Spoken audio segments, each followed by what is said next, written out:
La dernière fois, nous avons dit un Ave Maria pour la réussite du voyage du Saint-Père en Irak. Maintenant, nous le disons pour rendre grâce de ce voyage et prier pour tous les fruits.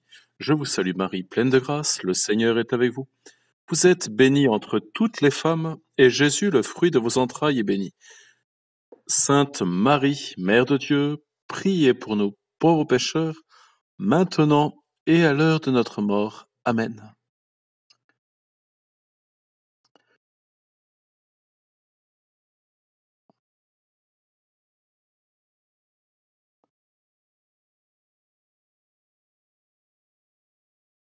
Rappelons brièvement le thème et l'esprit de cette méditation de Carême, frères et sœurs.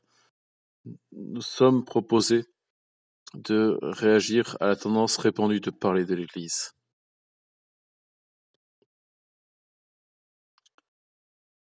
Comme si le Christ n'existait pas. Et si Christus non daretur. Comme si on pouvait tout comprendre en dehors de lui. Nous nous sommes donc proposés de réagir, non pas pour chercher à convaincre le monde et les moyens de communication, mais pour intensifier notre foi dans le Christ, non pas d'un point de vue apologétique, mais spirituel. Nous avons choisi pour parler du Christ la voie la plus sûre, qui est le dogme. Le Christ vrai homme, le Christ vrai Dieu, une seule personne. Cette voie du dogme est une voie ancienne et absolument pas dépassée.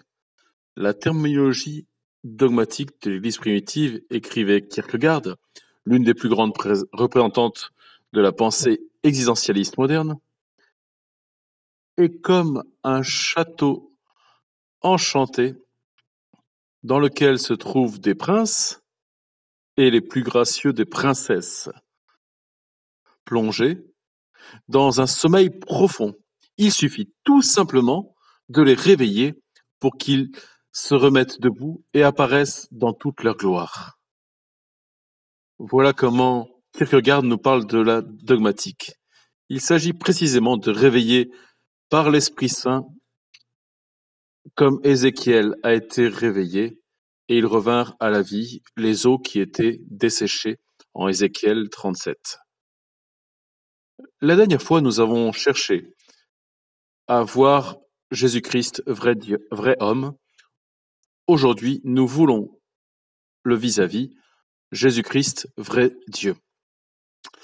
En l'an 111 ou 112 après Jésus-Christ, Pline le Jeune, gouverneur de Béthinie et du Pont, écrivait une lettre à l'empereur Trajan pour lui donner des indications, des instructions sur la manière dont il convenait de se comporter dans les rapports avec les chrétiens.